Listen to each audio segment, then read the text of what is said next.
Nasional itu majoriti kukuh dan meyakinkan. Dan politik untuk negara. Kita sedang buat perubahan ini. Sumpah saya membentuk satu pakatan. Salam sejahtera, bertemu kembali edisi Khas Mingguan 052. Saya Zawaz Yusof, antara paparan menarik sepanjang minggu ini. Isu Kampung Baru, Khalid keluarkan kenyataan balas.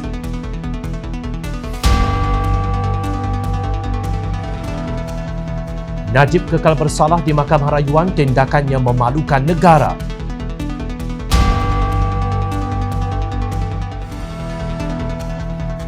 Penangguhan Sabitan bersalah membenarkan Najib menjadi calon PRU15. Assalamualaikum dan salam sejahtera.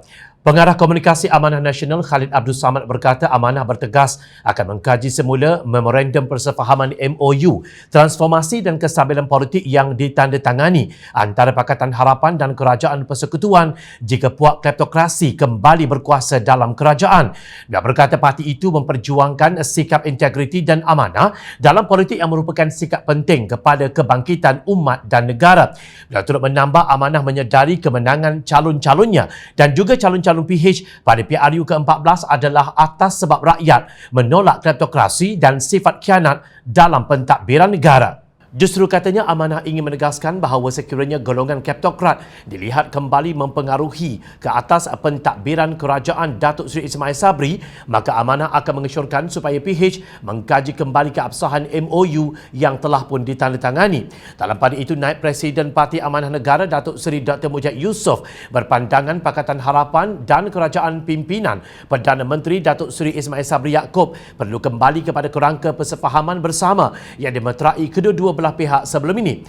Mujahid yang juga ahli Parlimen Parit Buntar menjelaskan MOU antara PH dan Ismail Sabri merupakan usaha penyelesaian krisis politik akibat pandemik yang melanda negara. Tegasnya perosak utama MOU ialah mereka yang melihat perjanjian itu sebagai jalan untuk menyelamatkan diri sendiri daripada dakwaan kleptokrasi atau bertujuan berlengah supaya dapat meneruskan amalan itu. Mujahid berkata mereka mempunyai pilihan sebenarnya untuk membatalkan MOU, tetapi keberantakan politik pasti akan berterusan. Sementara itu, melalui satu hantaran Facebook yang dibuat Datuk Seri Najib Tun Razak yang bertajuk Propaganda Menipu Parti PAN berhubung Kampung Baru dan Najib mengundang respon secara terbuka. Bekas Perdana Menteri Datuk Seri Najib kembali dipersoalkan oleh bekas Menteri Wilayah Persekutuan Khalid Abdul Samad. Menurut Khalid, apabila mempertikaikan bahawa Kampung Sungai Baru tidak termasuk dalam senarai kampung di Kampung Baru kerana ia tidak terletak di bawah MAS atau Malay Agricultural Settlement. Ini kerana katanya Kampung Sungai Baru terletak di sebelah Tanah Mas dan lebih dekat dengan KLCC berbanding lain-lain kampung di bawah Mas Kampung Baru. Khalid berkata jika dulu Najib boleh membandingkan harga tanah KLCC berharga RM3,000 sekaki persegi, sekarang kenapa beliau ingin mempertahankan pampasan hanya RM400 sekaki persegi untuk Kampung Sungai Baru yang lebih dekat dengan KLCC berbanding Tanah Mas? Khalid menjawab kenyataan balas Najib kononnya Kampung Sungai Baru tidak terletak di bawah Kampung Baru. Sebenarnya bagi penduduk Kampung Sungai Baru, mereka menamakan kampung mereka sebagai Kampung Sungai Baru, Kampung Baru. Ini kerana kampung mereka terletak di Kampung Baru tetapi tidak termasuk dalam kawasan MAS. Kampung Sungai Baru terletak antara Tanah Mas Kampung Baru dengan Sungai Kelang yang memisahkan kampung mereka dengan KLCC. Bagi Khalid, hujah Najib betul bahawa Kampung Sungai Baru tidak termasuk di bawah MAS tetapi tetap di Kampung Baru. Ini kerana apabila berada di luar Tanah Mas, tanah mereka sebenarnya jauh lebih bernilai kerana tidak terikat dengan syarat-syarat ketat yang dikenakan ke atas Tanah Mas seperti tidak boleh dijual kepada orang bukan Melayu, hanya boleh diduduki oleh orang Melayu dan sebagainya. Sementara itu, dalam perkembangan sama, Menteri Wilayah Persekutuan Datuk Seri Dr. Syahidan Kasim meminta siasatan pengambilan tanah Sungai Baru, Kampung Baru ditangguhkan ke tahun hadapan. Perbadanan Pembangunan Kampung Baru PKB dalam satu kenyataan berkata langkah itu bagi memberi ruang rundingan di antara pemaju dengan pemilik lot dan flat Perbadanan Kemajuan Negeri Selangor PKNS Sungai Baru untuk mencapai persetujuan. PKB berkata Kementerian Wilayah Persekutuan KWP melalui PKB bertindak sebagai fasilitator bagi membantu melancarkan pelaksanaan pembangunan semula kawasan tersebut selaras fungsinya di bawah Akta Perbadanan Pembangunan Kampung Baru Akta 733. Menurut PKB, KWP dan PKB telah mengambil langkah proaktif dengan mengadakan rundingan bersama Jabatan Ketua Pengarah Tanah dan Galian Wilayah Persekutuan Kuala Lumpur JKPTG WPKL, pemaju pemilik lot dan flat PKNS Sungai Baru berkenaan isu itu. Sebelum ini, sebahagian daripada penduduk terlibat telah berkumpul menyuarakan bantahan isu pampasan rendah dan meminta kerajaan untuk campur tangan. Bagi penduduk flat yang tidak menurunkan persetujuan projek tersebut ditawarkan pampasan antara RM200,000 hingga RM250,000 di bawah tata cara Akta Pengambilan Tanah 1960. Bekas Perdana Menteri Datuk Seri Najib Tun Razak gagal dalam rayuannya untuk mengenepikan sabitan dan hukuman kes penyelewengan dana syarikat SRC International Sdn Bhd SRC. Ia selepas panel 3 hakim yang diketuai Datuk Abdul Karim Abdul Jalil bersama Datuk Hazanah Mehad dan Datuk Wazir Alamaidin Mira sebelah suara mengekalkan keputusan Mahkamah Tinggi Kuala Lumpur pada 28 Julai 2020. Ia menjadikan hukuman penjara 12 tahun dan denda RM210 juta atas 3 pertuduhan pecah amanah, 3 pengubahan wang haram dan 1 penyalahgunaan kedudukan terhadap bekas Presiden UMNO itu dikekalkan. Ketika prosiding keputusan menerusi aplikasi Zoom tepat jam 9.30 pagi, Abdul Karim berkata mahkamah bersetuju dengan dapatan Mahkamah Tinggi bahawa perayu adalah pengarah bayangan SRC. Sejurus keputusan dibaca, Najib yang hadir dalam aplikasi itu dengan memakai sut hitam kelihatan tenang tanpa sebarang reaksi. Dalam prosiding, Timbalan Pendakwa Rakyat Datuk V. Sitambaram berada di pihak pendakwaan manakala Najib selaku perayu diwakili Peguam Tan Sri Muhammad Syafiee Abdullah. Sementara itu, panel Hakim Mahkamah Rayuan menyifatkan tindakan Datuk Seri Najib Razak membenarkan kerajaan menjadi penjamin kepada syarikat SRC International Sdn Bhd adalah satu perbuatan yang memalukan negara. Ketika membaca keputusan penghakiman dalam bahasa Inggeris, Hakim Datuk Abdul Karim Abdul Jalil berkata adalah tidak masuk akal bagi kerajaan menjadi penjamin kepada syarikat korporat berkaitan kerajaan GLC merujuk kepada syarikat SRC dengan mengetahui ia tidak boleh membayar balik pinjaman atau faedah. Menurutnya, Najib selaku perayu terlibat secara aktif dalam memastikan pinjaman kumpulan wang persaraan diperbadankan atau KWAP diberikan kepada SRC.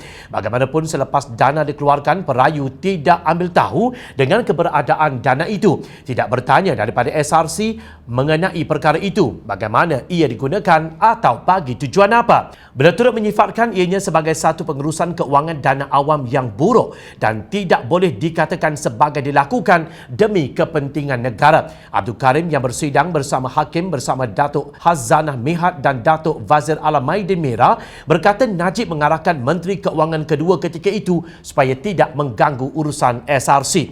Katanya ini ditunjukkan dalam pengaliran RM42 juta daripada SRC ke akaun peribadi Najib. Ungkapan national embarrassment yang bermaksud memalukan negara dilihat sedang sohor di laman Twitter sepanjang minggu ini.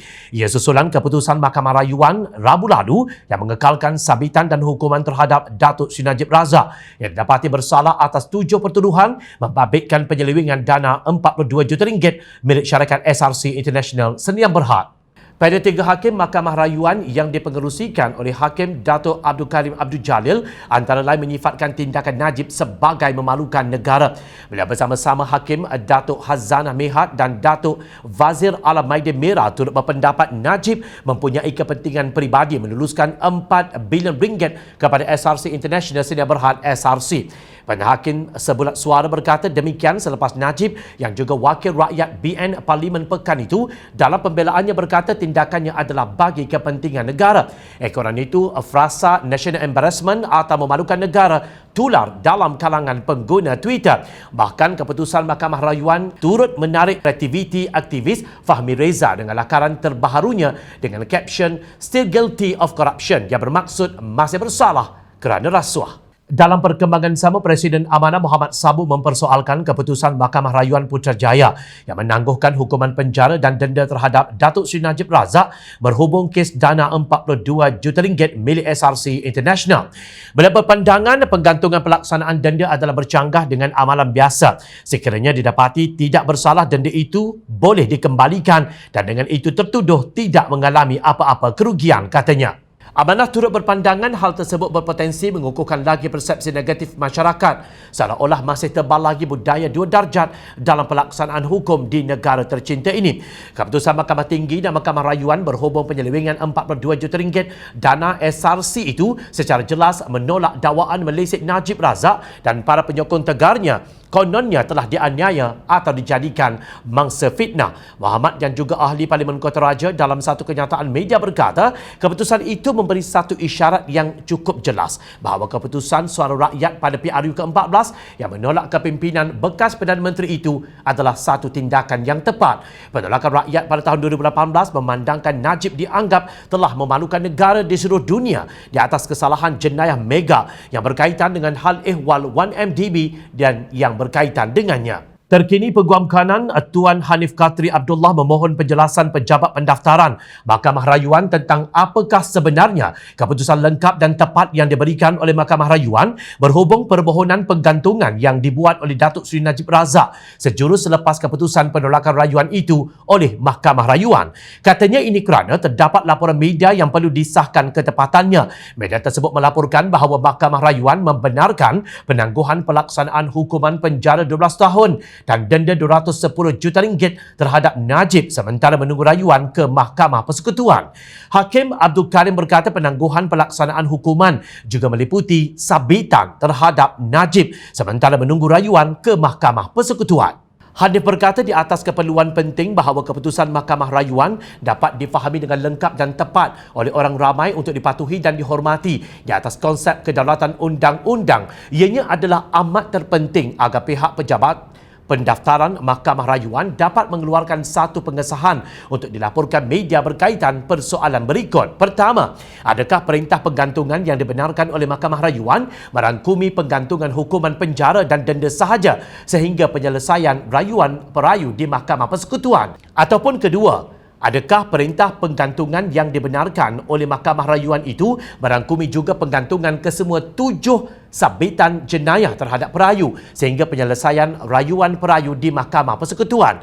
Hanif percaya bahawa pihak pejabat pendaftaran Mahkamah Rayuan akan setuju bahawa persoalan-persoalan ini perlu dijelaskan, terutamanya dengan kewujudan ketidakjelasan dalam laporan-laporan media berhubung perkara berkenaan. Tambah Hanif, ianya juga akan dihargai bahawa perintah penggantungan hukuman dan atau perintah penggantungan sabitan mempunyai kesan dan efek berbeza di bawah pelbagai peruntukan perlembagaan dan perundangan terhadap Najib yang perlu diketahui dan difahami rakyat dengan tepat dan betul untuk mengelakkan kekeliruan orang ramai termasuk kelayakannya menjadi calon sekiranya pilihan raya umum ke-15 PRU 15 diadakan dalam masa penangguhan. Sekian edisi khas mingguan kali ini. Teruskan bersama kami setiap hujung minggu untuk mendapatkan rangkuman berita politik tanah air. Saya Zubazi Yusof. Jumpa lagi minggu depan. Assalamualaikum dan salam sejahtera. Mencari maklumat dan berita politik yang bebas, kupasan yang tepat, panas. Dapatkannya secara eksklusif hanya di Jom Channel. Komitmen kami, rentasan berita Isnin hingga Jumaat. Berbicara dan isu semasa, kami garapkan secara langsung. Panel-panel berkaliber dan profesional. Interaktif, pandangan anda kami raikan. Jangan lupa bersama kami di setiap hujung minggu dalam edisi khas mingguan. Jom Channel, moving forward, sharing a new experience.